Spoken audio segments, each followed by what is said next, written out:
You might have heard of all of these autoimmune diseases that exist: multiple sclerosis, pernicious anemia, rheumatoid arthritis, lupus, type 1 diabetes. I was affected by achalasia of the cardia, which is thought to be autoimmune, and there's not that much data on it. Sarcoidosis is another one that I've had. And some mental disorders are linked to autoimmune. And for the first episode where we investigate this stuff, we've got Tucker Goodrich, friend of the show, who's former Wall Street tech maestro. And I think one of the main reasons that so many people are avoiding seed oils now. And I was lurking on Hyperlipid, Peter Dobromilski's blog, another friend of the show. Check out his episodes. When Tucker started commenting that the problem in damaging the metabolism isn't with carbs per se, but likely linoleic acid, this fat found in super high quantities in seed oils. And that was novel in large quantities in the food chain and now ubiquitous. So, we have other episodes with Tucker's been on. He's got a brilliant blog that you can read for the broad strokes. But welcome, Tucker. And what has all of this got to do with autoimmunity? Thanks for having me, Ali. It's great to see you again. Yeah, autoimmunity is a topic close to my heart. Something that I grew up with in my family. My father had allergies growing up. I don't think he had asthma, but he had eczema so bad that it destroyed his fingerprints on all of his hands. So he always had a little bit of an issue. There's a couple of times in life, I think jury duty, you typically have to get fingerprinted so they know you're who they say you are.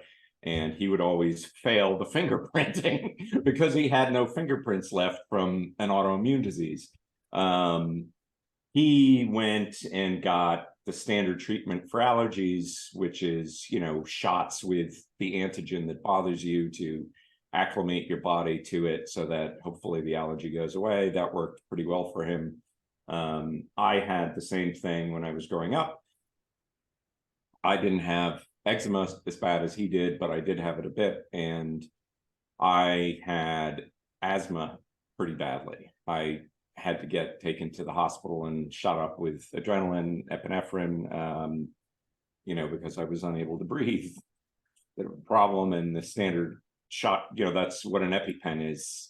People are familiar with those. It's a shot of adrenaline that opens up your airways and allows you to not die from an asthma attack. And then along comes my older daughter, who had, from when she was born, she had eczema. Diaper rash, right, is a form of eczema. And then she started having allergies, and she had a little bit of asthma also, and really bad seasonal allergies, much like my father and I both had. And she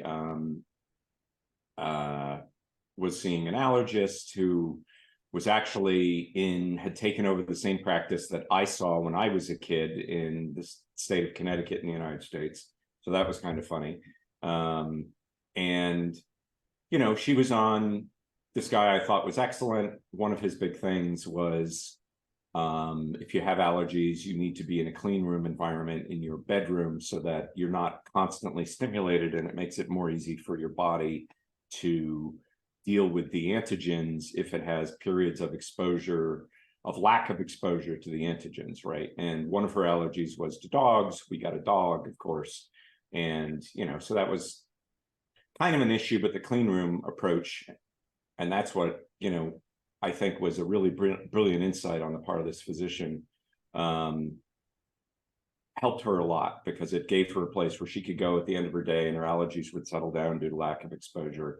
And she had, pillows around, or covers around her pillow and her mattress to keep the dust mites out, because she was allergic to dust, like most of us are. And then I got into the whole paleo thing. And after she had some neurological issues, the school at one point wanted to diagnose her with ADHD. She had She definitely had attention issues. I don't think it was necessarily as strong as ADHD. And at any rate, she was, I mean, it was kind of dumb. She was getting a B in the class. And even the vice principal of the school, who sat in on this session we had with her teachers and the school counselor, was like, wait a minute, kids getting B's? That's really not that big of a problem, right? And I didn't want her to get this diagnosis that was going to stick with her for the rest of her life. So anyway, that's where she was. Her nickname in school was Spacey Gracie because she had problems paying attention. And then I discovered the paleo diet, and I went on the paleo diet, and it had lots of amazing and immediate effects on my health. And my ex-wife thought it was a great idea for the whole family to go on it. And, we did the classic clean out the pantry, start ordering healthy food. And then we started seeing the effects that this was having on my daughter. So one of the books that I read early on is, let me put this up to the screen. Can you make out that title? It's a little... Yes, Western Diseases, Their Emergence and Prevention by H.C. Trowell and D.P. Burkitt. Right. Well, I don't know where Trowell's from, but Burkitt was a British medical missionary in Africa.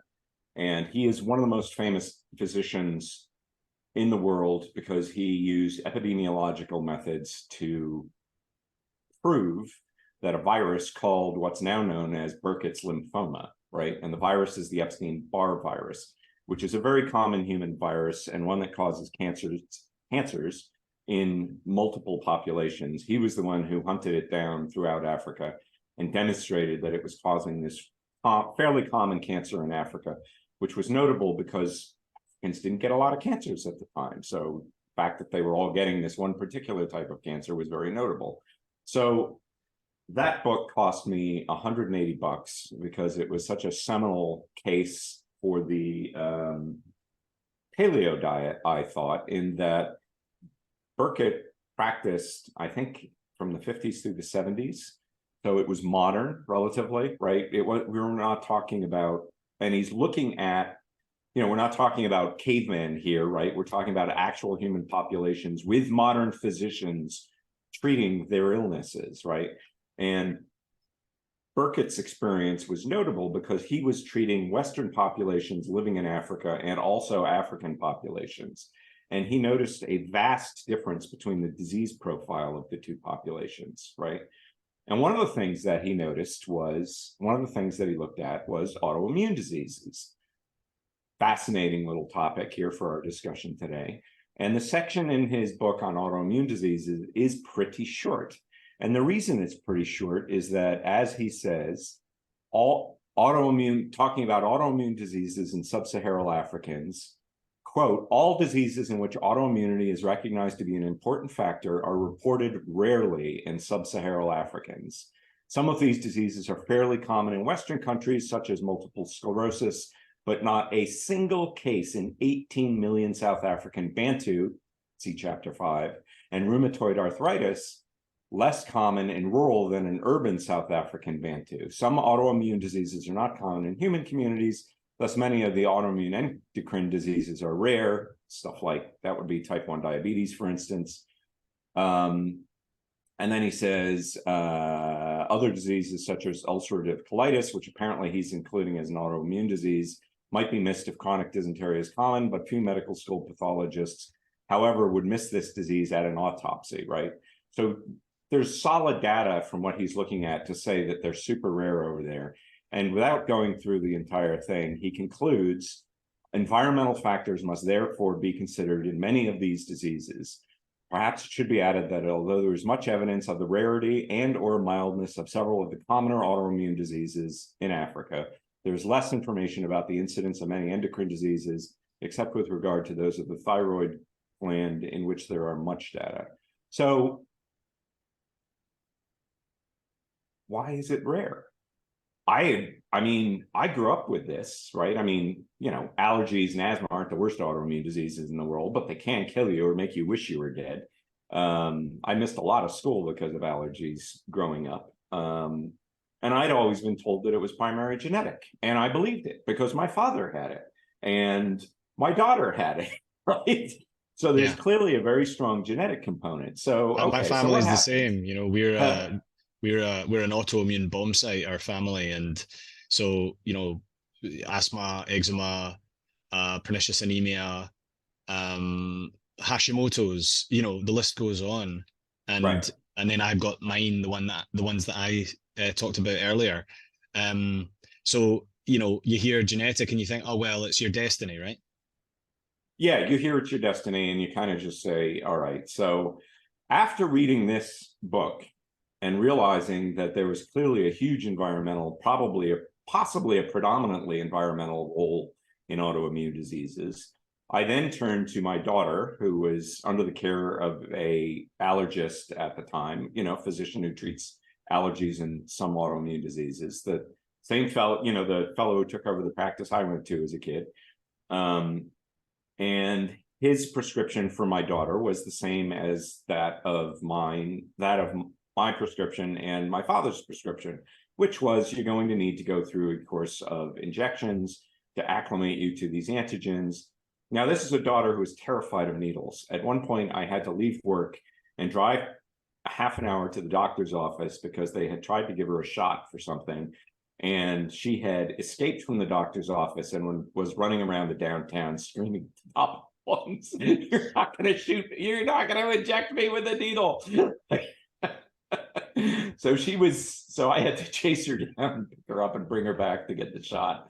That was fairly amusing. Luckily she didn't get hit by a car or anything, but she was tiny at that point. She was probably 3. So the fact that this other doctor told her she was going to have a course of injections going for years was a significant motivator for her, right? She really did not want to undergo this procedure. So I said, look, I think that if you do the paleo diet stuff that we're trying and don't cheat or cheat as little as possible, that your allergies will go away, right? That was my deal with her. You eat this food and stop avoiding all the junk food that you want to eat, and your allergies will go away fairly quickly. So 2 years later, we're in the allergist's office.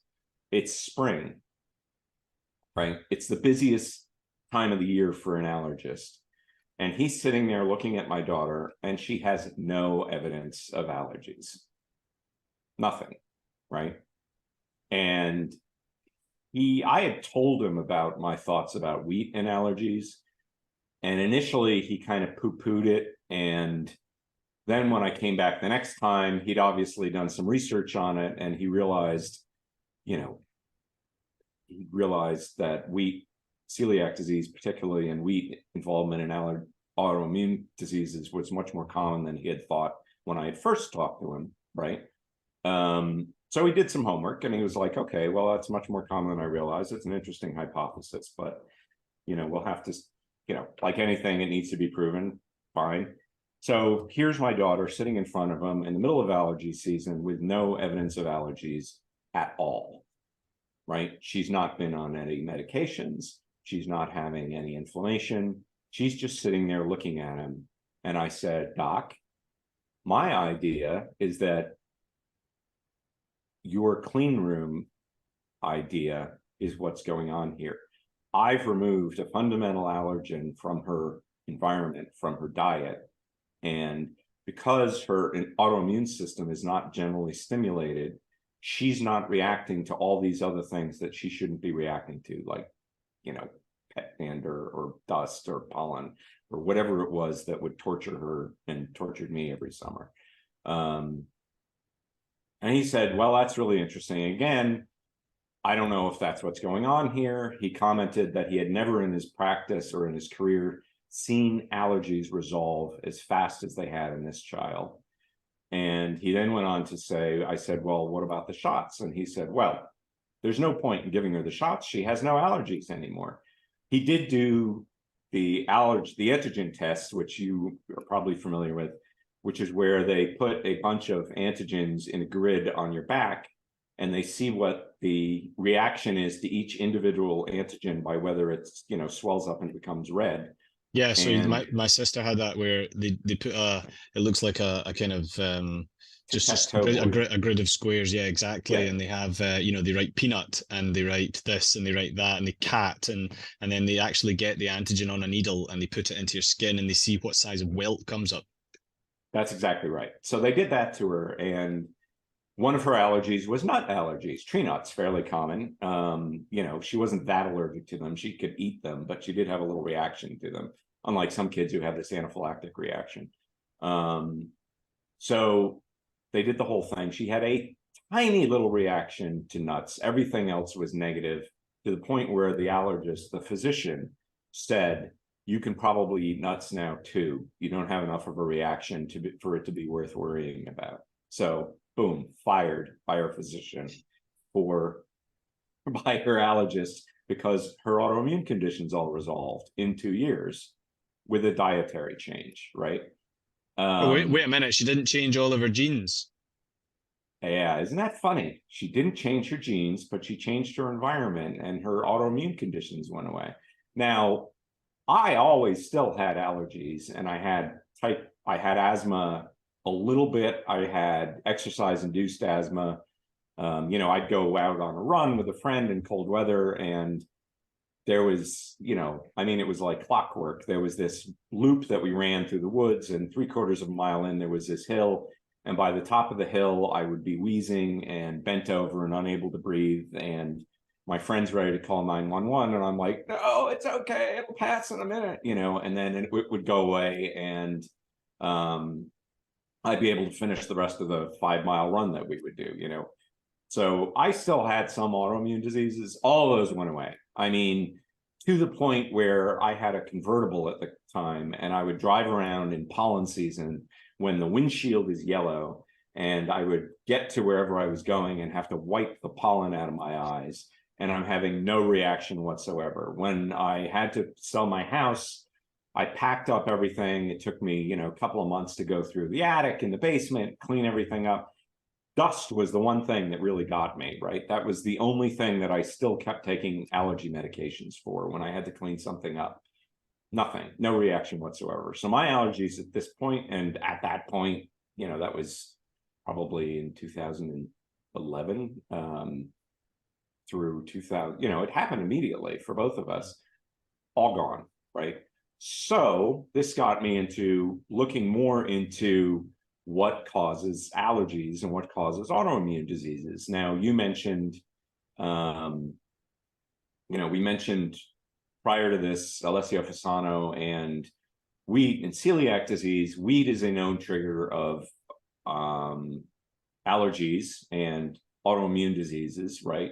It triggers something called Baker's asthma, which, is a common disease in bakers because they're dealing with flour all the time, and the wheat is an allergen that will cause them to have allergic reactions. It's also been implicated in exercise-induced asthma, and obviously it's implicated in celiac disease, which is a fabulous disease to study from an autoimmune perspective, because it's the only one we have where we know both the genetic side and the environmental side, right?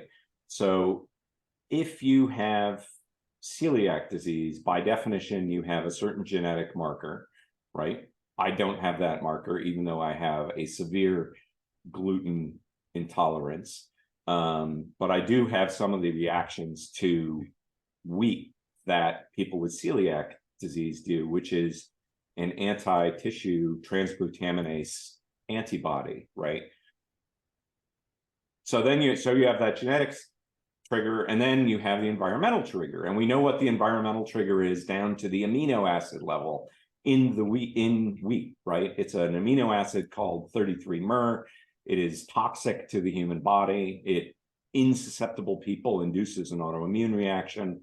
I've seen a paper by Fasano where he said it actually induces some autoimmunity response in 100% of the people he's studied, which is an increase in the level of this chemical zonulin in the gut that causes leaky gut. It causes the tight junctions between cells to relax and open up. This is a common part of everybody's body, the zonulin, because there are times where you want the cells to open up and let things through.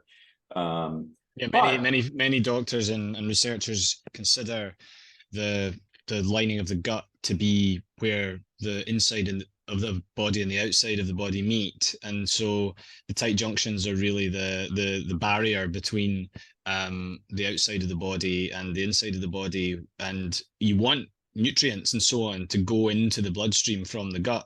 So the tight junctions are tightly regulated, and zonulin, when it is deranged, the tight junctions open up inappropriately, and so things that shouldn't be in the bloodstream get into the bloodstream, right? And this is kind of right, this plays into part of the problem with trying to find people who wanted to come on the podcast to talk about autoimmune, because typically in modern medicine you have specialisms which revolve around particular organs or tissues, and the thing with autoimmune is it can affect pretty much all of them, because we're talking about systemic attacks on the blood level. So you get the full circulation. Everything in the body can potentially be a target for autoimmune when right, something inappropriate gets into the body like that.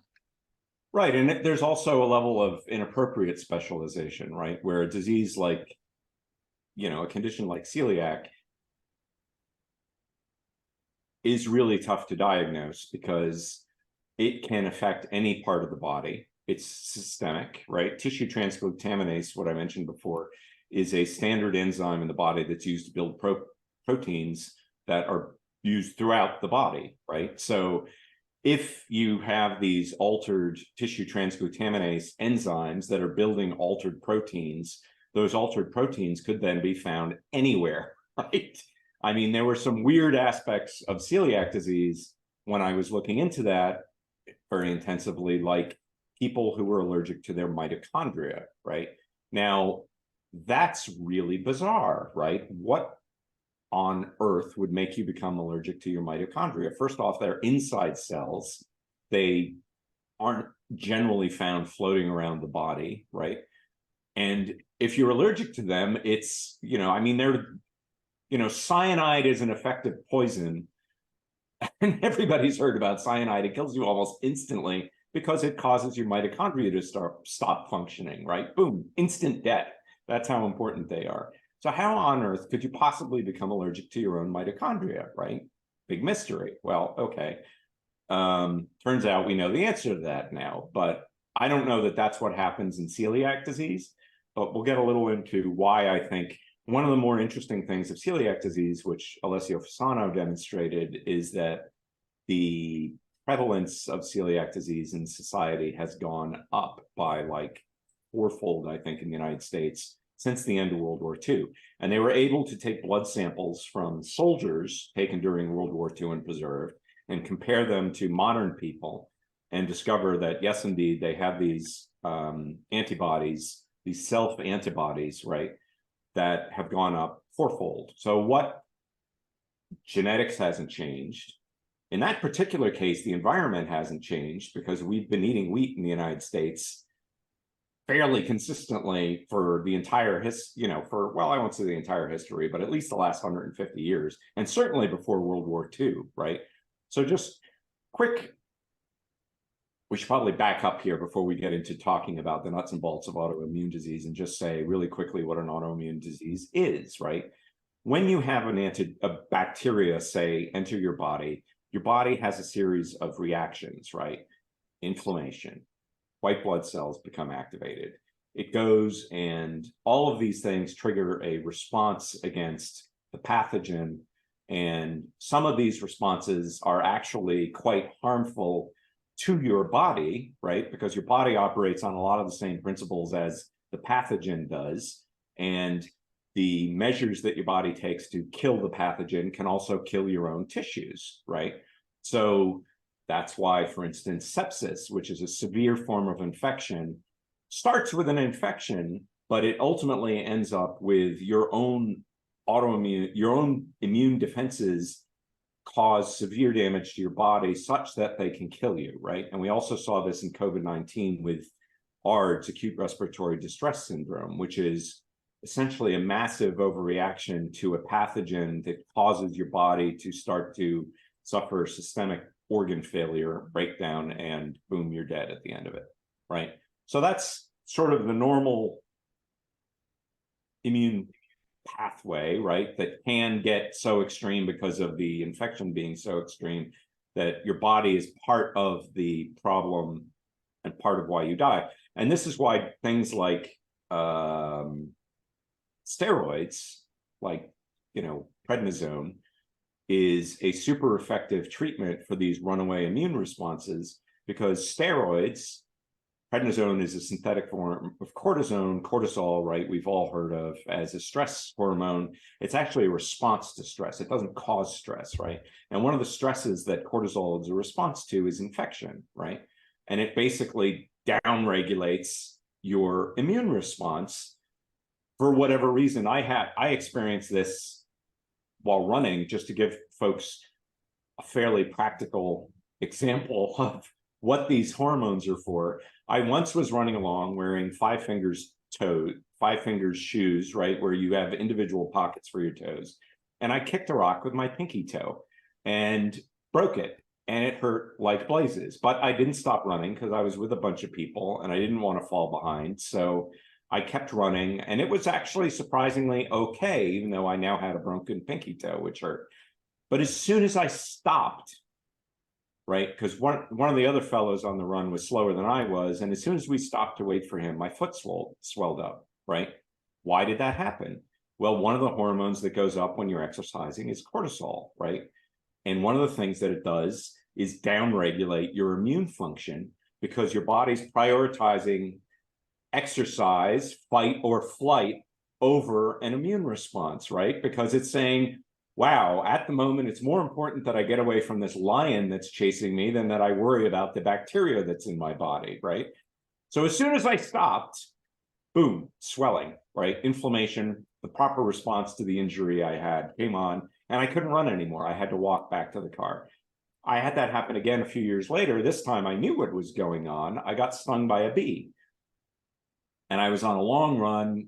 I was going, for hours. It was like a 4-hour run I had planned. And like 30 minutes into it, I get stung by this yellow jacket in the back of my leg. And I'm like, I don't know what to do. I don't want to go back. I had this run plan. And I was like, well, my cortisol is probably high right now. I probably won't have a reaction until I get back to the house. 4 hours later. And that's exactly what happened. I continued the run, no problem at all. As soon as I got in the house, I started having this systemic reaction to as my daughter, the same daughter who's smarter than I am, I guess, she said, well, Daddy, you've basically been pumping poison through your body for the last 4 hours. I was like, yes, dear. And so I had hives all over the place and my tongue swelled up and, kind of annoying, because while the cortisone was high because of the exercise, my immune system was turned down, right? And as soon as I stopped, the hormone goes down, boom, there's the immune reaction. 4 hours later, the antigen's still there. So, except now, instead of just in my leg, as my smart daughter noticed, I had pumped it all through my body and my tongue is swelling up, right? So, anyway, so that's what's going on in your body, right? And that's why you're given steroids if you have autoimmune diseases, because it turns down the regulatory system. And why, if you're undergoing that treatment, they also warn you about infections, especially low-grade chronic infections, because you're turning the dial down of your immune system and these things can come racing back and kill you, right? So so an autoimmune disease is basically when, for reasons we will discuss, your body thinks that yourself is a threat, right? It mistakes yourself for a pathogen, right? And it has the same reaction. This is something they see pretty commonly in chronic diseases, and they call it sterile inflammation. Your body has an inflammatory response in a sterile environment, right? There is no pathogen to trigger the inflammatory response. So that's probably a good break point. Any questions? I don't want to get off too much on a rant here, but it's pretty fascinating topic.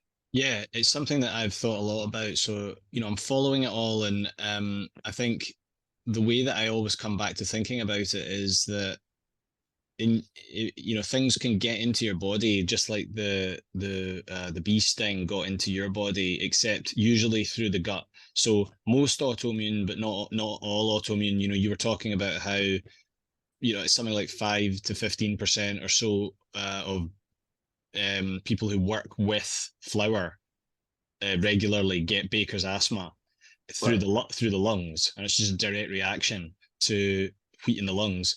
But the autoimmune diseases that are spurred on by gluten and maybe even other environmental factors. Stress can do it too. Excessive exercise, they can exacerbate leaky gut, and things that are in the gut that should stay in the gut and not go into the systemic bloodstream can get in and um, can intermingle with tissues, and autoimmunity can set in, right? Right. And there are other, you mentioned, we discussed tight junctions. There are other places in the body where tight junctions are important, right? I mean, the endothelium lining your blood vessels has tight junctions because, that's what the disease Ebola is the tight junctions in your bloodstream become loose and you bleed to death through your blood vessels, right?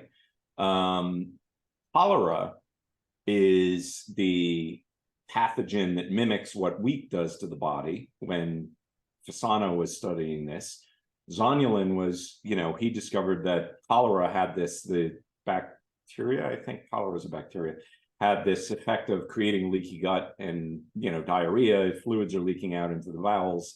That's why you have all the diarrhea and cholera. And wheat is mimicking that process in the body. So it's mimicking a pathogen, right? And the Of other course, one there's that's the blood-brain barrier. yes, thank you. That was what I was going to say. Is the super important one is the blood-brain barrier, because if that starts becoming leaky, the brain is super picky about what gets into it. It's so much more picky than the rest of the body that it has its own tight junction to cut it off from the rest of the body. And it's very, very, for instance, it makes its own cholesterol because it doesn't want that low-grade cholesterol from the rest of the body. And we'll get into this in a minute, right? So it has its own subsystems for certain things because it is its own self-contained little organ up here, right, with its own tight junction protected blood-brain barrier. So anything that can stimulate, like cholera does, a problematic decline in tight junctions, can cause, not just other pathogens like in celiac disease, but other chemicals from the gut that should be digested before they get into your bloodstream to get in, right? But what happens in wheat is that the amino acid 33-mer actually attaches to and alters your tissue and makes it look to the body like you're undergoing an infection, right? And so this is, why is wheat doing this to us? Well, this is a pesticide, right? Wheat produces this pesticide in gluten, right? And we know exactly, again, as I said, this is the best autoimmune disease to look at because we know every step of the way. This pesticide comes from a plant called goat grass. Goat grass was crossed with a form of wheat called einkorn, probably 10,000 or so years ago, right? Goat grass is part of the wheat family. It looks almost exactly like certain varieties of wheat, like the dwarf northern wheat that most of us get our wheat from nowadays. So it's very difficult to separate the two. And goat grass carries this pesticide. Why is that good? Well, if wheat has the pesticide, it is much more productive, right? Because the bugs that eat a lot of the wheat or would like to can't. And what happens to those bugs? The lining of their intestine grows thicker, and the villi, the little tiny fingers that absorb all the food, become covered, and the bug dies because it can't absorb enough nutrients anymore, right?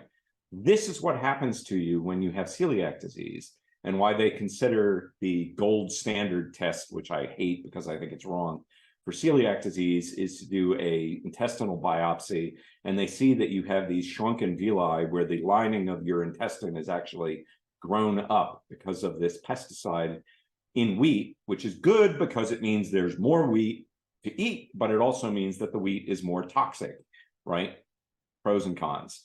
Yeah, So that's what's this is going part on. of the issue when discussing autoimmune anyway, is that wheat feeds whatever a seventh of the world as a Primary food source. Yes. primary calorie source and some protein, and it's a problem that it's been engineered so well, but yet so damagingly. Because if you really wanted to make sure that people didn't get autoimmune, then you would have to say everyone should avoid gluten, right? Because even though Right. there's a few percent people have celiac, depending on which test and population you look at, there's probably 10 to 15% who have some kind of non-celiac gluten sensitivity, which has a meaningful impact on autoimmune. Right. So let's talk about that. Fasano has done an amazing amount of work in this. And, one of the things that people always say is, oh, well, we'll adapt to the wheat.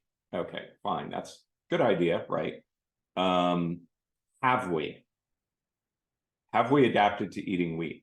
The first, you can actually look back in the paleological fossil record and see individuals who show this typically porous skeletal structure from wheat poisoning, right? And I'm going to call it wheat poisoning, not an autoimmune disease, because that's really what it is, right? If you're eating a food that is causing an autoimmune reaction, that food is a poison, and your body is just being tricked into having an autoimmune reaction. And we'll get to that with the next known source of autoimmune disease. Is that spondylitis, ankylosing spondylitis you're talking about? No, that's interesting. That is, but we'll get into that.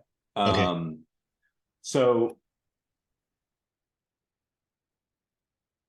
well, you totally got me off track with that comment. That's an excellent comment. Ankylosing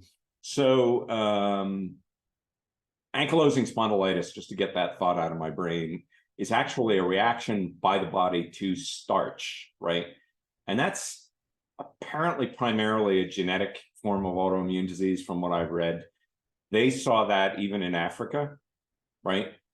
And basically any population where you see humans eating some amount of starch, but it's very rare, they'll have this ankylosing spondylitis. This is a horrible disease, causes your bones to grow together in like your spine, which is an incredibly painful disease. And I've met people who've been able to treat that successfully with a paleo diet, right? With a low carb paleo diet. But anyway, back to celiac. So, celiac causes this typical degradation in the bone structure and the extracellular membrane, the thing that holds all of your cells together and basically gives you your shape, much like the cell walls in plants, similar structure in mammals like us. But when you look at populations that have been exposed to wheat for generations, and let's look at Egypt, right? They're one of the oldest agricultural societies. They've been eating wheat for 10,000 years, right? Has the incidence of celiac disease gone down in Egypt?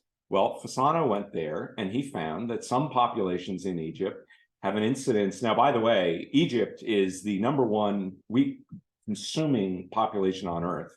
They have so many more people than they can afford to feed themselves that their primary food source is wheat that's donated to feed the Egyptians, right, by countries like the United States. And he found populations in Egypt with a celiac disease prevalence of 50%. Half the people he looked at had celiac disease. So what seems to be the case is that while we might, in theory, adapt to eating wheat, we haven't yet, right? And there's a direct relationship between wheat consumption and incidence of celiac disease, with a couple of caveats. For instance, my daughter has moved to Japan, and I looked into celiac disease in Japan when I went over there and I was trying to eat a gluten-free diet. And apparently the Japanese don't have the genetic predisposition to get celiac disease. So they have virtually no incidence of it in that country. And therefore they don't, ironically, worry about eating gluten at all, right? When I'm in the United States and I want soy sauce, I have to buy this stuff called tamari because regular soy sauce is made of soybeans and wheat, right? Can't eat it. Gives me immediate stomach cramps.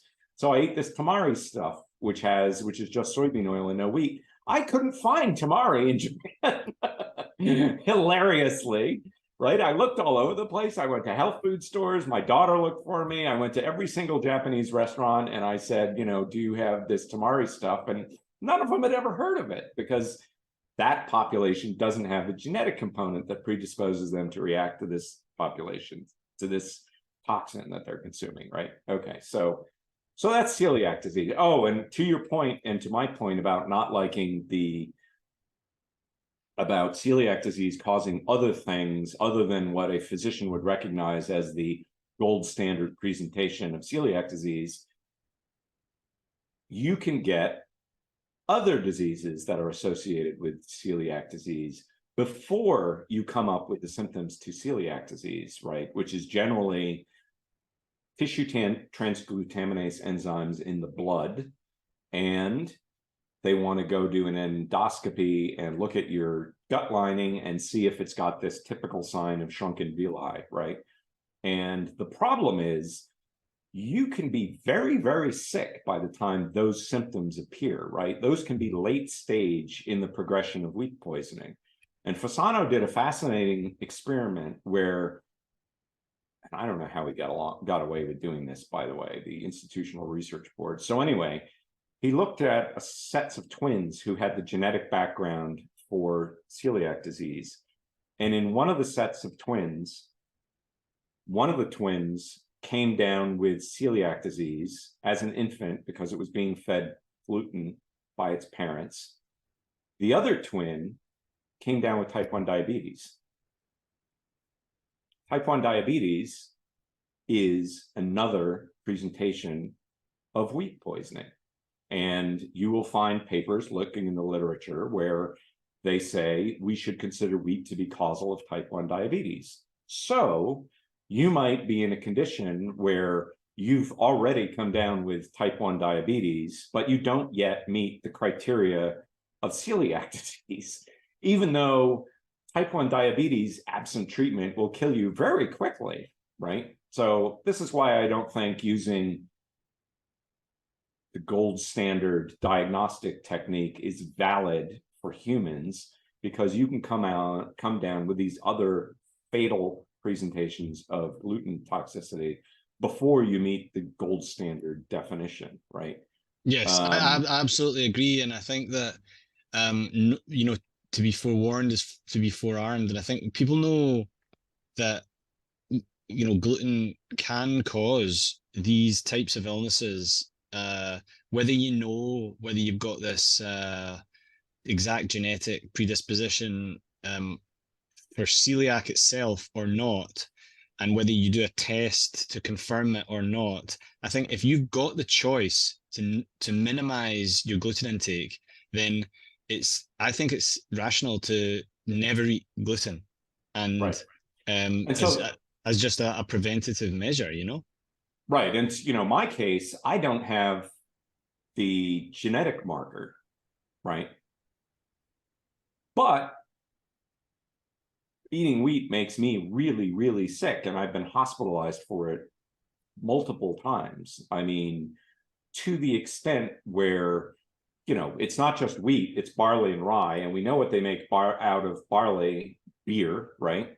So I went through this period in my life where I was living in New York City in my late 20s, early 30s, and I was having massive bleeding in my stomach, right? Where I was vomiting blood, went to the emergency room. They had absolutely no clue what was causing it. And the last time that happened to me was several years ago when I said, well, you know what? I haven't had beer for years.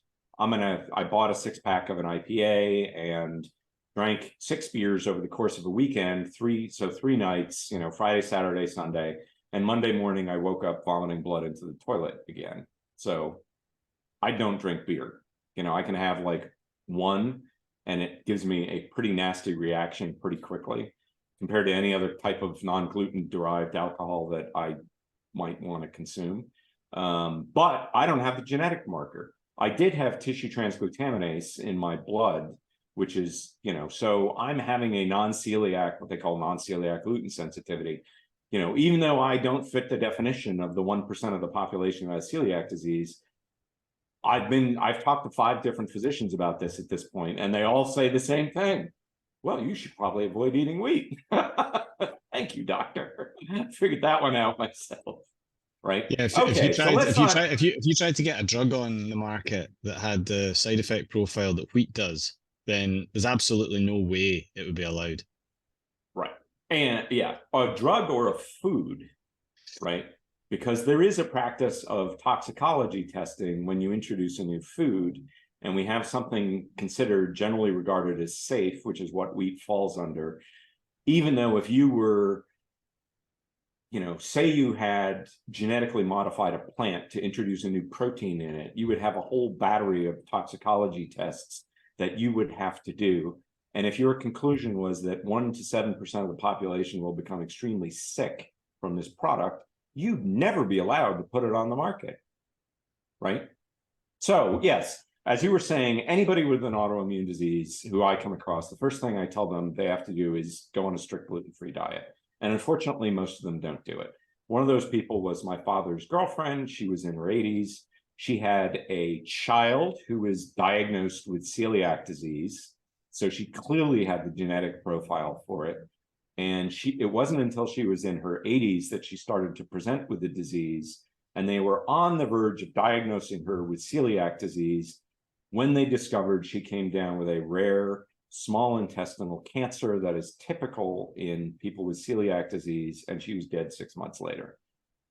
So it's a shame, yeah. By the time you figure it out, it may be too late. Yeah, a gluten-caused cancer can be almost a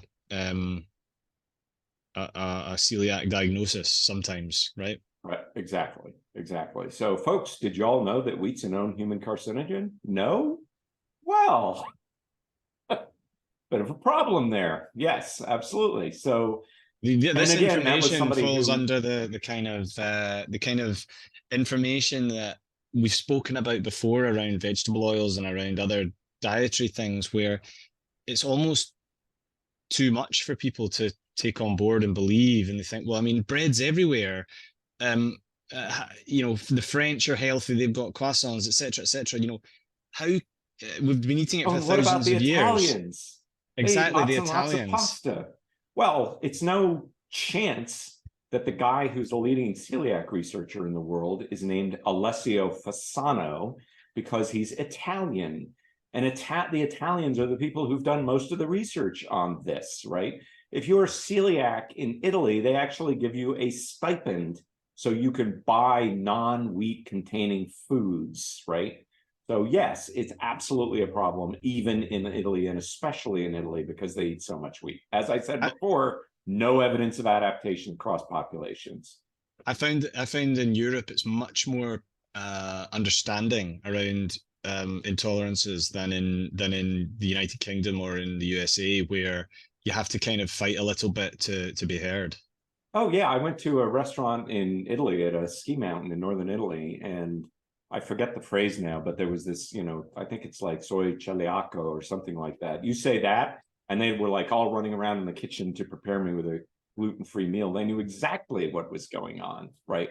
Whereas on the other side of the Mont Blanc in France, they were oblivious, right? So anyway, okay, so that's our poster child for autoimmune diseases, right? We know exactly what the genetic profile is, mostly for celiac, at least not for people like me. We know what the antigen is. We know a lot about the disease, the presentation, the fact that if you have celiac disease, you are much more prone to have a whole variety of other autoimmune diseases, of which probably the worst is type 1 diabetes, right? Which has been considered in the literature to be caused by gluten consumption. Okay. Arguably, I would say another absolutely devastating one would be schizophrenia, or form of schizophrenia caused by gluten. Yes. And there are, in fact, people who have been put on a gluten-free diet and have had their schizophrenia resolve, including a friend of mine, his mother, who only found out about this connection when we were at a meeting and they brought beer and pizza, and I said I couldn't eat all of it because blah, blah, blah. And I mentioned that, and they asked me some questions about it. And I said, one of the things that can be caused by gluten consumption is schizophrenia. And I heard this thump at the other end of the table as the guy dropped his beer glass onto the table because his mother was schizophrenic and had been for most of his life. And he called her caregiver after, and they had put her on a gluten-free diet 6 months before and had seen her schizophrenia symptoms resolve. Just by dumb luck. He didn't even know until we were having that dinner and I mentioned that. So anyway, what's something else that we know causes autoimmune disease that nobody eats, right? I mentioned that I think, in the case of wheat, if something causes an autoimmune disease, it should be considered a poison and you should not eat it. Poison ivy. It's right there in the name, right? Poison ivy causes an autoimmune reaction because it contains a oil called urushiol. Urushiol, when it hits the skin, modifies the skin and causes the body to look at it as being non-self an antigen, and you get these rashes because, by the way, you get these rashes that look like the rashes some people get from celiac disease. Dermatitis herpetiformis is also often misdiagnosed as poison ivy rash, okay? Except with dermatitis herpetiformis, by the way, if you're diagnosed with that, it's considered diagnostic of celiac disease also, right? You are basically giving yourself a rash on your skin by eating something through your mouth, right? That's how nasty this stuff can be. So nobody eats poison ivy because it's right there in the name, right? If we renamed wheat to poison grain, maybe we would have, poison ivy is much more toxic to people than wheat is, but like 20% of the population doesn't actually have a reaction to poison ivy, so it's not universally toxic. So poison ivy, we have, interestingly enough, in Japan, they make lacquer furniture using the urushiol from plants that are similar to poison ivy that grow over in Asia, right? So they have a lot of experience with people who are constantly exposed to urushiol because they are making lacquer furniture, right? And they know exactly what the components are of the oil, urushiol. And it turns out that the more antigenic the oil is determined by the percentage of polyunsaturated fats in the oil. Ooh, there's an interesting link, right? Polyunsaturated fats make the oil more antigenic. And why do they do that? Because they are more prone to oxidation, okay? Now we're getting into something that affects a lot more, wheat's an issue. There are lots of people who seem to be able to eat wheat and be just fine. I would argue that, they're probably not as fine as they think they are, but they're not having symptoms like I am, or like somebody with celiac disease is. There's no question about that. Actually, it would be nice to definitively be able to say who those people are, so that you could almost give them the clean bill and say, your risk profile is way lower than anyone else, so it's probably not optimal for your health to eat something that's nutrient poor and strips nutrients from other foods that you're eating with it at the same time. But it's a calorie source, it tastes good, so you can probably eat it sometimes, kind of thing. But I don't think there's a reliable way of saying that to people. No, there isn't. But one of the reliable ways, in my opinion, is if you have an autoimmune disease, you should be avoiding wheat, because there's such a high correlation between celiac disease and non-celiac disease, like what I have, and other autoimmune conditions, including allergies, that, and that's arguably a clear way to deal with it. Even when I was starting out on this and I had just read that Trowell and Burkett book, that was enough for me to say, well, gee, maybe if we eliminate the European foods, wheat, blah, blah, blah, maybe that'll have an effect on autoimmune disease for my daughter. And of course it did. And by the way, as she got older, she started cheating more and more, and neuralgies came back. So it's not a permanent cure, but I meant to mention about, and this sort of feeds into what you were getting at with oxidized polyunsaturated fats. being more antigenic, is I used to have dreadful seasonal allergies too. And and allergies to animals that kind of came on over time, over the years. And when I when I moved to a sort of keto paleo diet, the allergies dampened down to almost zero. The seasonal allergies, I no longer had to take antihistamine. Pets didn't bother me in the same way. So I was looking after my brother's dogs, which I couldn't have done before. And I had these little keto seed-based bread roll mix to try. And so I made this batch of, I mean, absolutely delicious bread rolls made from a seed flour. And I had it with butter and it was absolutely delicious. And then about an hour or two later, my allergy to his dogs came back. Interesting. Yeah. Interesting. Okay, so let's talk about that. Polyunsaturated fats. Now, of course, polyunsaturated fats are, I've heard, up to 20% of the human diet currently, that's according to the American Cancer Institute. That's up from probably around in the neighborhood of 1 or 2% prior to the mass introduction of vegetable/seed oils into the human diet back in the 1800s. There's a researcher's,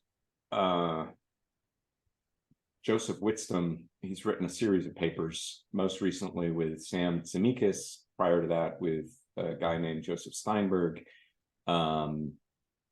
They were researching heart disease. Okay, so let's step back a little bit here. There was this hypothesis that cholesterol first and then LDL causes heart disease. And when these two fellows, Brown and Goldstein, won a Nobel Prize for discovering the LDL receptor, the receptor by which cells uptake LDL. And they were like, okay, great. Next step, let's show that LDL causes heart disease. So they took some cells and they incubated it with some LDL. They took an immune cell, a white blood cell called a monocyte, and they incubated it with LDL. And in the body, as part of atherosclerosis, those monocytes will hoover up enough polyunsaturated fat and cholesterol to become what's called a foam cell, which is this engorged immune cell, right? And that didn't happen with the LDL. Okay, so the LDL failed to kick off the first step of atherosclerosis. Then they modified it, and they used a non-physiological modification, okay, called acetylation. Doesn't happen in your body, but the cells recognized it, the immune cells, the monocytes recognized it, and that caused them to start hoovering up this modified LDL and becoming foam cells.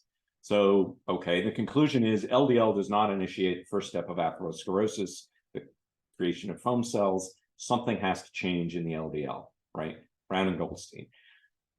This was back in the late 1970s, if I remember correctly. Okay, so in the 1980s, along come some other researchers, including Steinberg and Whitstone, and they discovered the nature of the modification that has to happen to the LDL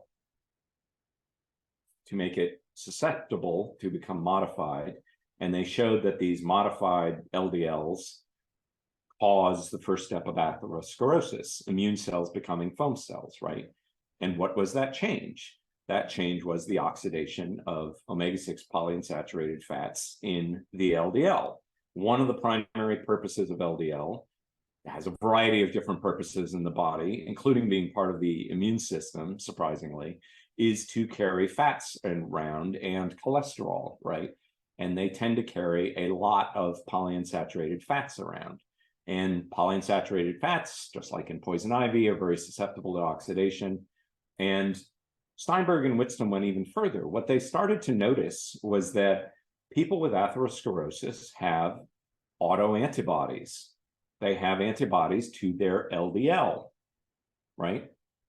That starts looking like an autoimmune disease. Whenever you have autoantibodies, that's like almost diagnostic of an autoimmune disease, right?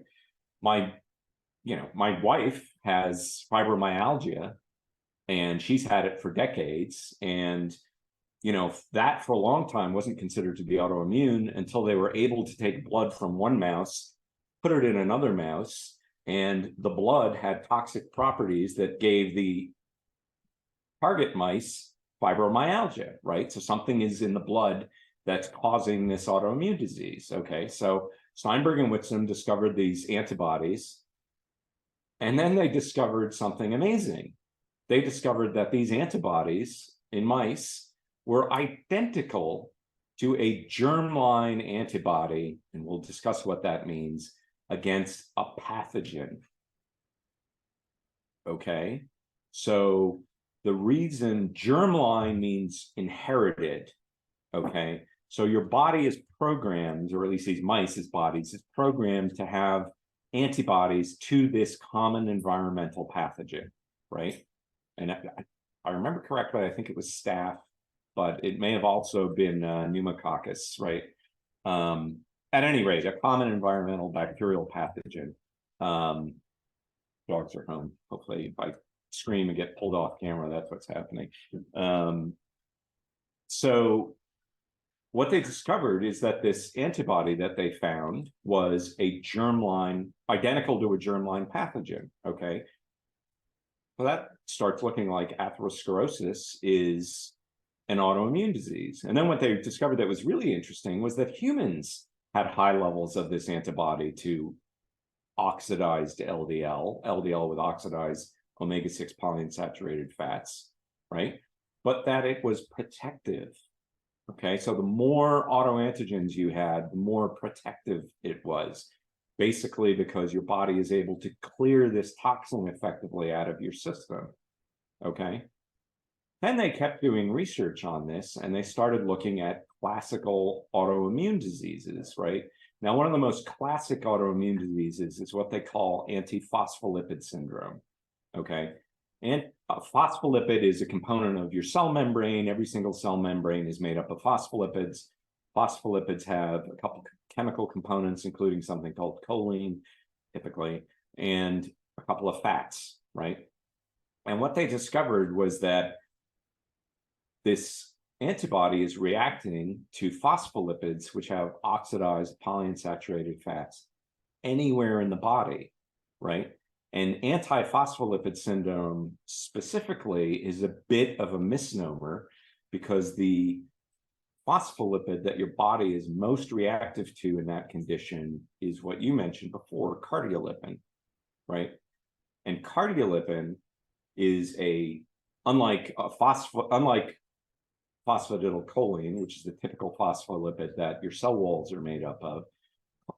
Cardiolipin is only found inside the mitochondria and in bacteria, because your mitochondria are basically tame bacteria that your body has enslaved, or alternatively, the mitochondria have enslaved the rest of the cells, because basically we're a big spaceship for carting mitochondria around, if you want to look at it that way, right? And they discovered that this anti-LDL antibody that was identical to a pathogenic antibody also reacts against oxidized cardiolipin. So there's your explanation of how you can become allergic to your own mitochondria. If your mitochondria have too much oxidized fats from seed oils in them, specifically linoleic acid, they become more susceptible to becoming oxidized. This oxidation process causes, if it's not too fast, apoptosis, causes first mitophagy, which is, it damages the mitochondria enough so the cell discards it, right? It eats it. Mitophagy means eat mitochondria. If too many mitochondria are damaged, it causes what's called autophagy, which is the cell recognizes this damage and commits suicide effectively and eats it and tells the body to eat it, right? And the trigger for this is the oxidized cardiolipin in the cell, right?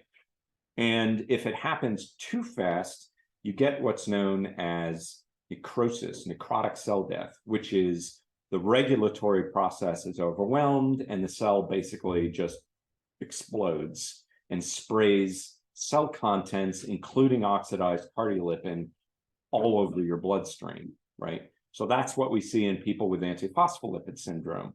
They are not allergic to self, okay? It's not strictly an autoimmune disease. They have ingested something that is undergoing a modification that they would not see in their normal environmental situation, this oxidized cardiolipin, which is causing necrotic cell death, which is another condition that we see in cardiovascular disease, by the way.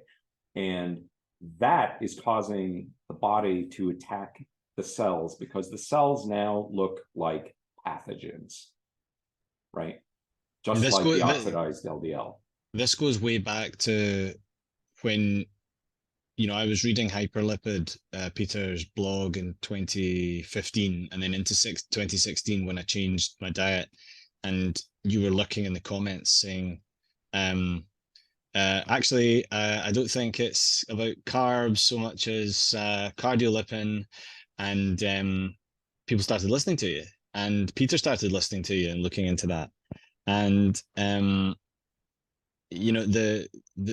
thought, that process that I followed back then was that the sort of polyunsaturated fats that you're talking about, like linoleic acid, competes to get into forming the mitochondrial cardiolipin and wins. Right.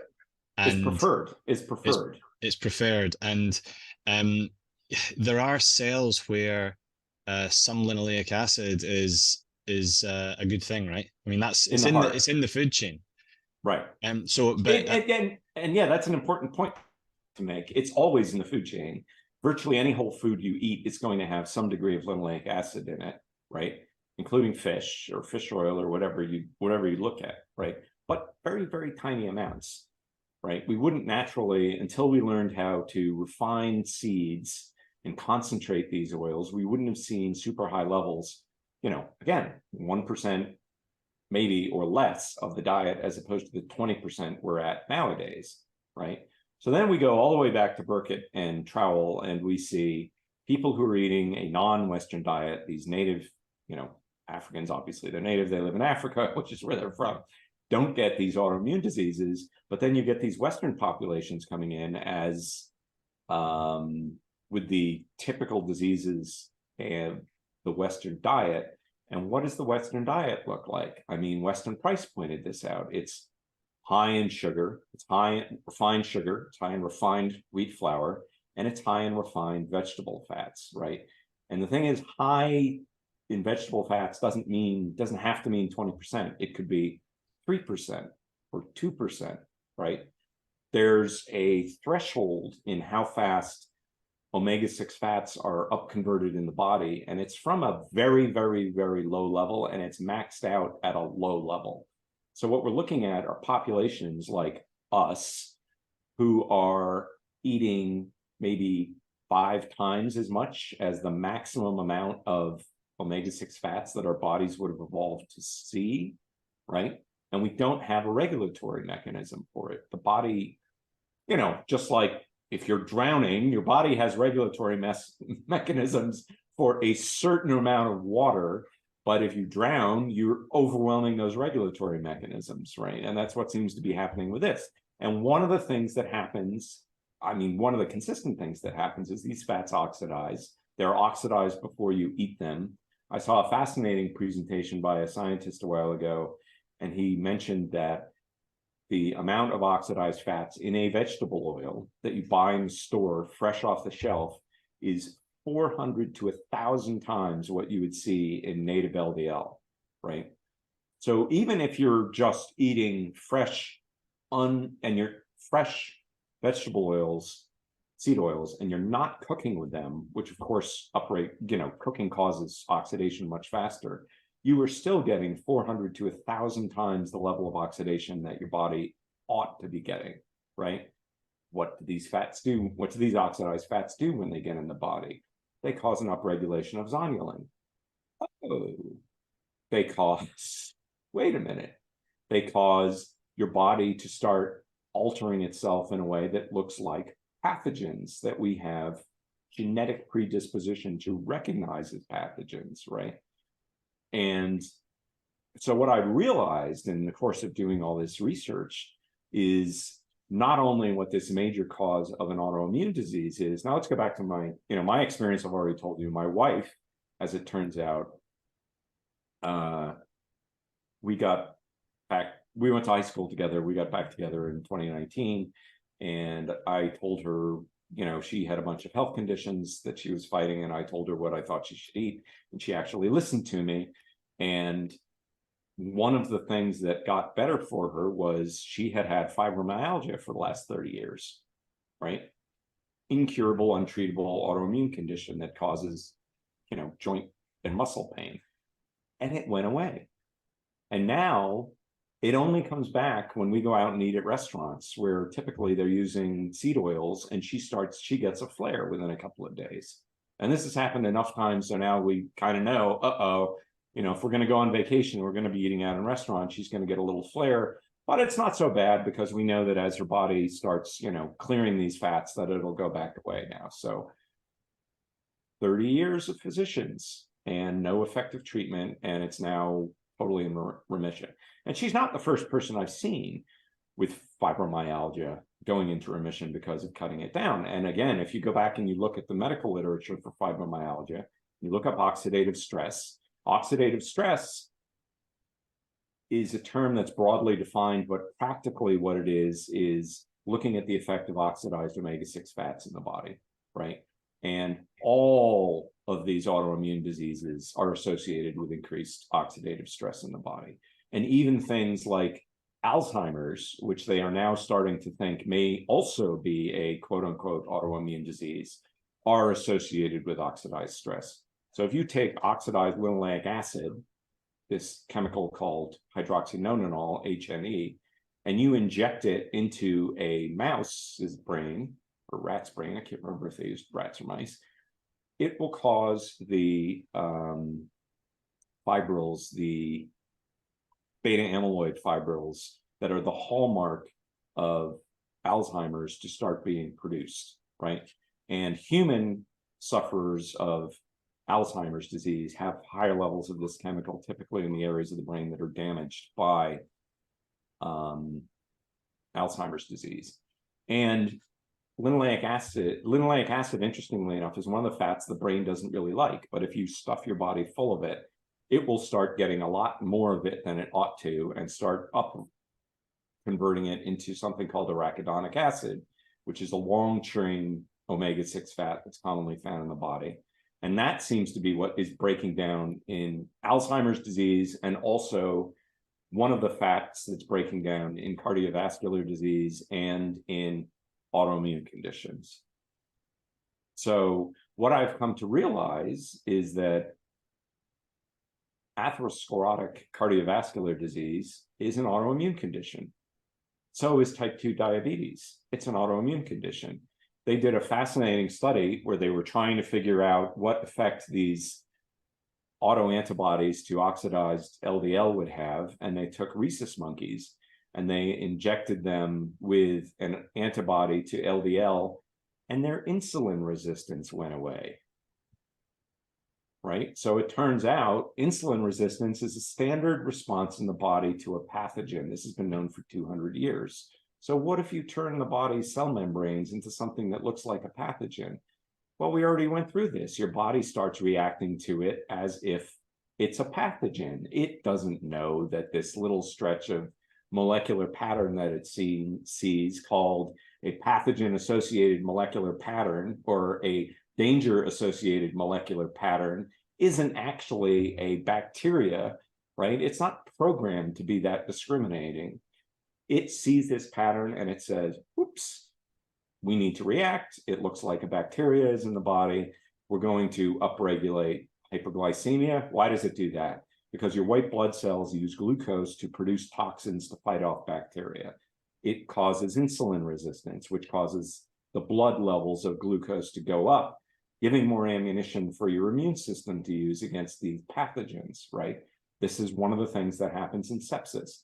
It also oxidizes the omega-6 fats in your body. That's what causes, in large part, ARDS, is a massive conversion of linoleic acid to something called leukotoxin, which causes this, which is toxic to bacteria, but also toxic to your body. And if it's produced in excess, it will kill you. They did a fascinating study where they looked at people in an intensive care unit. And if you're in an intensive care unit and you can't eat, the treatment was to feed you intravenously using soybean oil. And then they did this study and they discovered that the people who were fed soybean oil versus the people who weren't had 7 times the mortality rate, right? Because their body was thinking it was in an inflammatory state and was making poison, making linoleic acid into leukotoxin via the white blood cells and using the hyperglycemia in the body to oxidize these omega-6 fats and producing toxins like HNE, which go up 28-fold in the face of an inflammatory response, right? So you do all that, your body will do all that stuff potentially in the absence of a bacterial infection. And that's what's going on in cardiovascular disease and in these autoimmune diseases, which is why we see, like an antiphospholipid syndrome, the same response, right? Because it's the same cause. It's just a different presentation. Yeah, there's this sort of inflammatory level is implicated strongly in certain mental disorders, and there's sort of, in some ways, all roads lead to Rome, and you see all this the inflammation coming up again and again. It's sometimes used as a shorthand, even though obviously inflammation is a good thing when you're healing yourself. But well, it's an essential thing when you're healing yourself. Yeah, so chronically and caused by one or more of these pathways we've spoken about, whether it's gluten toxicity or dairy, eating poison ivy, or even dairy. This is a big problem in the keto community, where they say high fat dairy should be fine, but there's a lot of interesting stuff on how dairy is kind of programmed to open tight junctions, just how breastfeeding infants sort of summon the milk. Right. It opens the tight junctions in the breast tissue. So there's question marks about adults eating dairy and things inappropriately getting into the bloodstream, and then peptides from the proteins in gluten or dairy or other things inappropriately interacting with the brain through the blood-brain barrier. There's a Norwegian late Dr. Carl Reichelt who's written a lot on this sort of stuff, and I would urge anyone to look at that in terms of how gluten and casein and other dietary influences can really negatively affect mental health. But I feel like at 20% of the Western diet, seed oils and linoleic acid probably represent a greater threat to mental health, even if they're not specifically causing gluten cause schizophrenia, for example. They're clearly implicated in other mental disorders, right?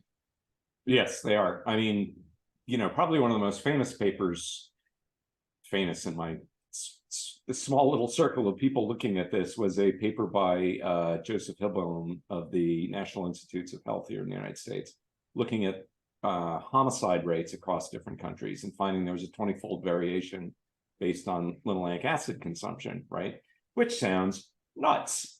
Okay, so if you're looking to study the effects of fats and homicide rates, where would you go? You'd go to prisons, and you'd change the diets of the prisoners and see if that has an effect on their behavior. And it turns out they've done that. And they've done a number of studies. They're actually in the middle of doing one in Australia right now. And sure enough, it makes prisoners less aggressive, right?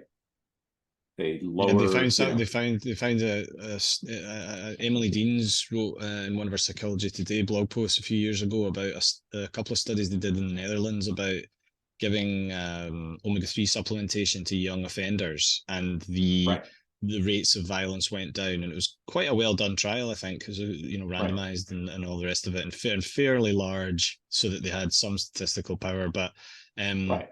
But very Yeah, interesting. Yeah. Hibel's the source of that.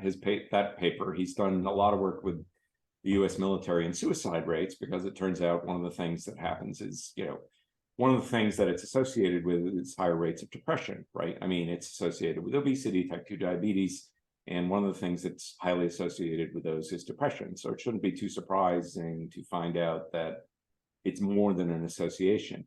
Now, the confounder here is that just like with, and the confusing part is that just like with, wheat, not everybody who has the genetic predisposition to celiac disease gets celiac disease, or like my father's deceased girlfriend, they may get it in their 80s and not when they're an infant, right? There are a host of environmental variables that can affect that. I mean, so you start looking for what are the common denominators in the literature that are telling you what's really driving this, right? So for instance, smoking. Smoking is a major driver of heart disease, right? Nobody disputes that. It turns out, though, that there are populations who smoke who don't get heart disease. Okay, so what's missing? Well, they don't consume any seed oils like the catabins or the tucasenta, right? We know that smoking increases your chances of cardiovascular disease, and we know why, right? Because it has the same toxic chemicals in it that are produced from oxidized seed oils. And if you smoke, those chemicals will cause oxidation of seed oils in your bloodstream. So your levels of oxidized LDL will go up. What I found really surprising is that initially when I found it, was that smoking also makes you more likely to become diabetic, right? 25% more likely to be diagnosed with type 2 diabetes if you're a smoker. Well, but that makes sense. If type 2 diabetes is essentially an autoimmune condition, and it's a reaction to these pathogen-associated molecular patterns in your blood, in the LDL, and those are being increased by smoking, well, then your body's natural reaction is going to be inflammation and type 2 diabetes, because type 2 diabetes is a normal reaction to an infection, right? It's just you're doing it chronically to yourself instead of being able to use those tools of hyperglycemia and insulin resistance to clear those, right? One of the things that insulin does is actually, because oxidized LDL is toxic in the body. I mean, you're making your blood toxic, and that sounds crazy. You can find hordes of papers looking at the effects of oxidized LDL, where they will say flat out that it's toxic to multiple cell types throughout the body, right? So one of the things that your body does in reaction to an infection is to oxidize LDL, right? It's an anti-pathogen tool, oxidized LDL is. It causes for certain pathogens that use quorum sensing, which is they're talking to each other, the bacteria are talking to each other, trying to determine if this is a good environment for them to colonize, to be unable to do that quorum sensing, right? But,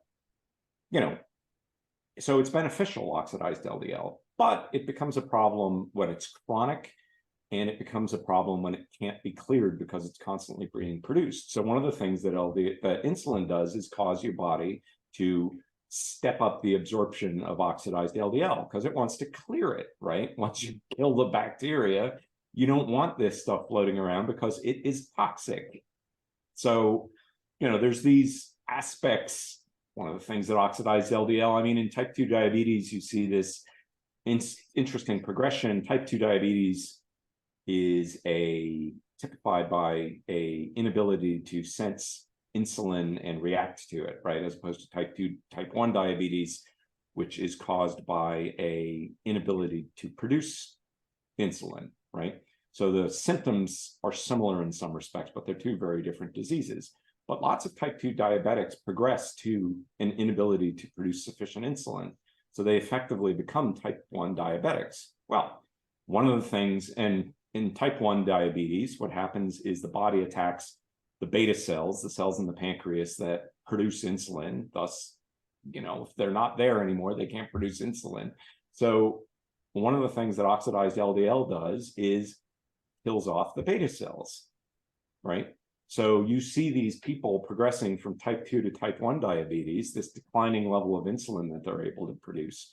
And the mechanism for that appears to be the fact that they've got high levels of oxidized LDL, which is typical in type 2 diabetes, and it's toxic to multiple cell tissues in the body, including the beta cells.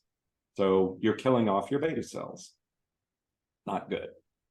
No, no. And it's maybe a good place to stop, because it kind of, you can start by naming some of the better known autoimmune diseases, and I think we've gone a long way in at least getting people to think about how ultimately it may be that most of these chronic diseases of civilization can be seen as autoimmune diseases primarily, and that we've got a couple of major problems that are relatively novel to the body, wheat with that particular genetic profile, and linoleic acid in quantities that we've only seen for 100 years or so. Right. Right. Yeah, I would say it's all of them. I haven't looked at one yet where you don't see the same autoimmune pattern, right? Even strict obesity, you see one of the hallmarks of all of these conditions is you start seeing the body's immune system attacking tissue. This happens in adipose tissue, right? And what is it doing? It's the same thing. It's seeing these oxidized polyunsaturated fats, which shouldn't be there in high quantity, right? And they oxidize, they look like bacteria, and the body starts attacking them. Why else would your body start attacking its own fat cells? Is this right? lipedema ultimately?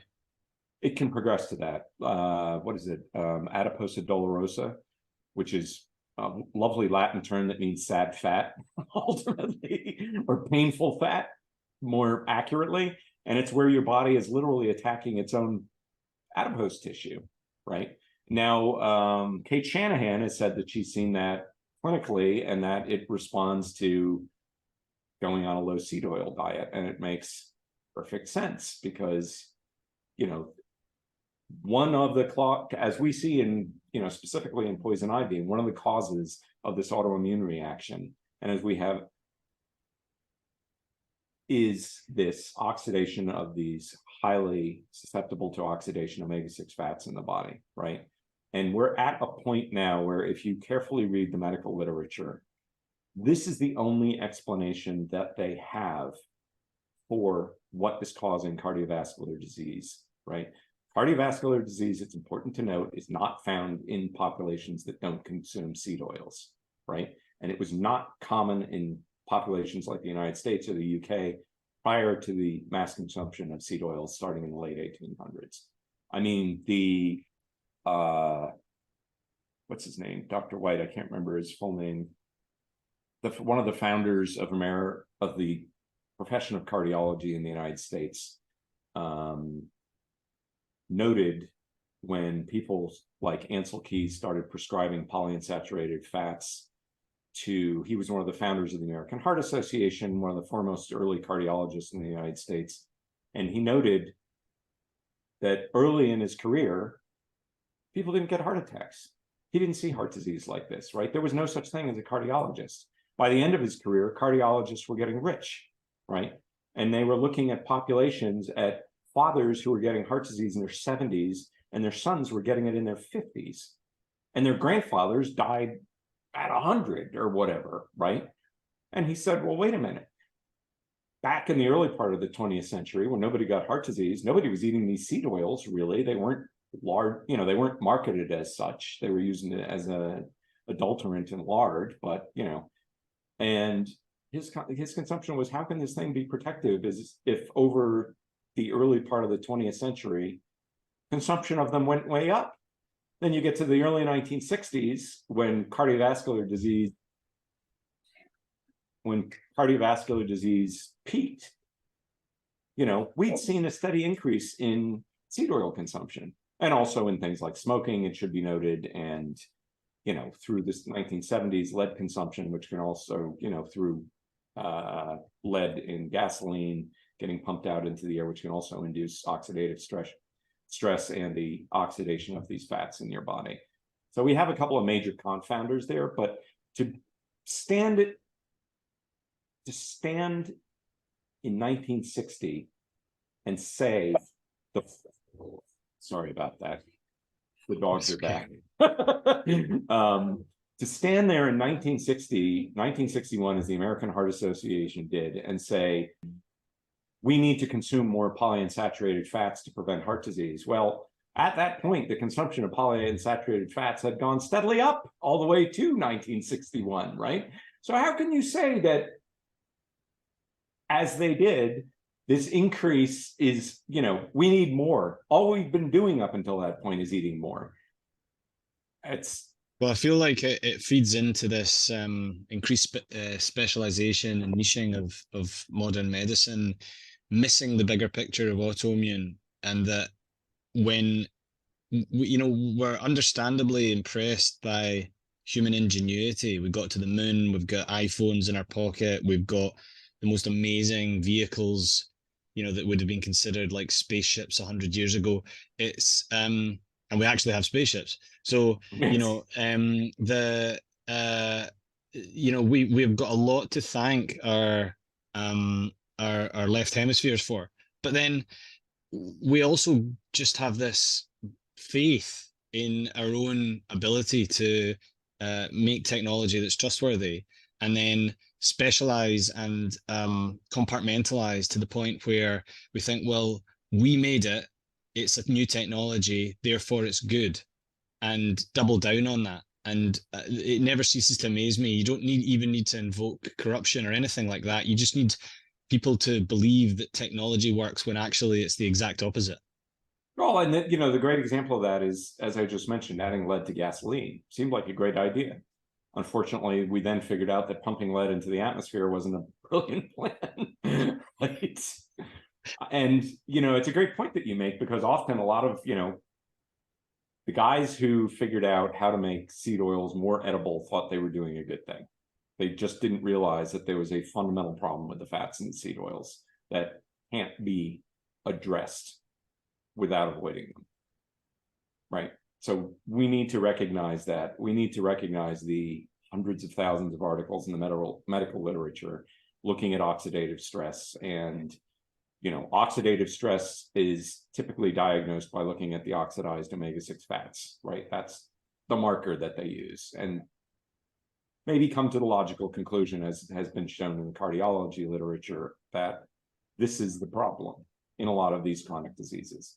Not all of them. I mean, we mentioned ankylosing spondylitis, and that is a similar situation though, right? It turns out that while starch can be a beneficial addition to a diet when you're running out of food, there is a certain genetic profile that responds to the addition of starch by having their bones fused together via ankylosing spondylitis, right? Yeah. Yeah, and I think there's scope for revisiting this further down the line when I've had more conversations and there's been more chat about it online, and maybe the general view of things changes. I kind of feel like that's what's happened with seed oils since we first spoke on the podcast several years ago now, and things have really kind of blown up in that respect, which is good. Because more people know about it. So where can people find you so that they can chat to you more about it? Because you're very active on Twitter. Yeah, I'm active on Twitter. My handle is at Tucker Goodrich. And I'm on podcasts regularly. I've got one myself on YouTube, which I need to put a couple new episodes out for. And my blog is yelling-stop.blogspot.com. I've done a lot of research into autoimmune diseases, but I haven't really talked too much about what I've found, just because it's a lot more complicated than talking about things like obesity or heart disease, which I think are pretty simple to understand. But, ultimately, if we're going to help people with autoimmune diseases discover how they can put these things into remission, people have to become more aware of the known mechanisms behind what's causing these conditions, and that they are environmentally affected to a large, possibly entirely degree. And that, I mean, when I was getting into this, Terry Walls, who's a physician in a Veterans Administration hospital here in the United States, getting a lot of press because she had put progressive multiple sclerosis into remission, right? And there was a great video showing her going from a wheelchair to riding a horse in 9 months, right? And that's possible. It's not always possible. I met her in 2012 and asked her what degree of remission she had seen. And she was a top athlete. She was like a Taekwondo champion. And she'd only seen about 50% remission. 50% remission was enough so that she could walk with a cane and ride a bicycle, right? So it was life-altering for her. But one of the things that I think people with autoimmune diseases need to recognize is that this damage is systematic and it's not always reversible. So you need to address it sooner rather than later. Yeah, absolutely. And sometimes the absolute improvement can be greater further down the line, but you can prevent irreversible damage probably a little with intervention earlier. It's similar to what David Unwin's found with improvement in diabetes. I mean, if you're convincing people, then it would be because that's exactly what's going on. It is an autoimmune problem.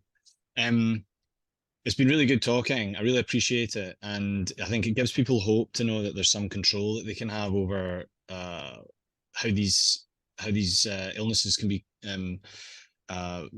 tamed to some degree. So thanks again, and I'm looking forward to seeing what the reaction is to the episode. Thank you, Ellie, and thanks for having me on. Oh. Quiet dog. Thanks for having me on again. As always, I appreciate your support and helping to get the message out. Doggy! Makes a big difference. I'm gonna go strangle my dog. Thanks for listening and watching, everyone. Please hit subscribe where you're watching or listening so you don't miss out on future episodes. Please do leave a review, and it only takes 30 seconds and it really helps get these messages out there. And if you or anyone you know could benefit from a mental health tune-up, head over to metpsy.com, metpsy.com, where myself and psychiatrist Dr. Rachel Brown coach you to better mental health.